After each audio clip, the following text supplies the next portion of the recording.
Hello friends, welcome to easy kick சமையல். இன்றைக்கி அவல் மில்க் ஷேக் தான் பண்ணியிருக்கேன். ரொம்ப டேஸ்டியாக இருக்கும். ஹெல்த்தியான ரெசிபி, ஈஸியாகவும் கேக்கும் பண்ணிக்கலாம். வாங்க எப்படி வந்து பார்க்கலாம். ஒரு கப் அளவுக்கு சிகப்பு அவல் தான் எடுத்திருக்கேன். நல்லா ரோஸ்ட் பண்ணி எடுத்துக்கலாம்.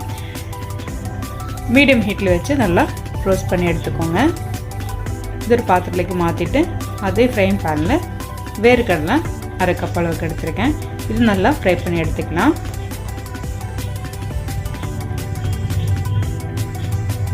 இப்போது இதோட தோலெல்லாம் எடுத்து நம்ம வேர்க்கடலை க்ளீன் பண்ணி தனி ஒரு பாத்திரத்துக்கு எடுத்து வச்சுக்கலாம்.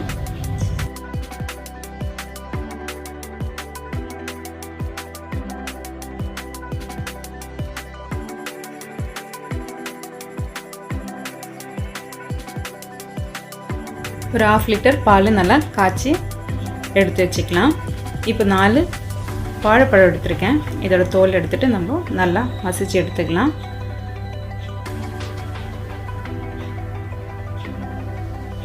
இது கூட அரை கப் அளவுக்கு சுகர் சேர்த்துக்கலாம். நீங்கள் ப்ரௌன் சுகரும் சேர்த்துக்கலாம். அதுக்கு பதிலாக வாசனைக்கு ஒரு 1/2 டீஸ்பூன் ஏலக்காய் தூளும் சேர்த்துக்கலாம். சேர்த்து நல்லா மசிச்சு எடுத்துக்கலாம். நம்ம இந்த ப்ரிப்ரேஷன் எல்லாமே நம்ம முன்னாடி பண்ணி வச்சோன்னா ஈஸியாக நம்ம அவல் மில்க் ஷேக் பண்ணிக்கலாம். நம்ம அவல் வறுக்கிறதுக்கும் வேர்க்கடலை வறுத்து தோல் எடுத்து வைக்கிறதுக்கும் டைம் எடுக்குது. இதெல்லாமே நம்ம ஃபஸ்ட்டு ரெடி பண்ணி வச்சுருந்தோன்னா ரொம்ப ஈஸியான ஒரு ரெசிபி தான் இது.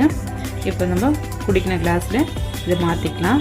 இப்போ ஃபஸ்ட்டு வந்து நம்ம பனானா வந்து மேஷ் பண்ணதை சேர்த்துக்கலாம். அதுக்கப்புறமா வறுத்து வச்ச அவிலும் வறுத்து வச்ச வேர்க்கடலையும் நம்ம சேர்த்துக்கலாம்.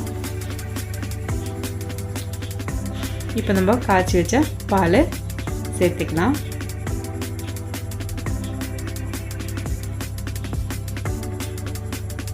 இதுக்கு மேலே இன்னும் கொஞ்சம் நட்ஸும் வறுத்த அவிலும் சேர்த்துக்கலாம். அதே மாதிரி மேலே வந்து நீங்கள் பூஸ்ட்டும் சேர்த்து பாருங்கள். செம்ம டேஸ்டியாக இருக்கும்.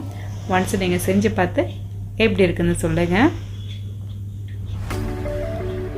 என்ஜாய் பண்ணி சாப்பிடுங்க. ஆரோக்கியமாக வாழுங்க. தேங்க்ஸ் ஃபார் வாட்சிங்.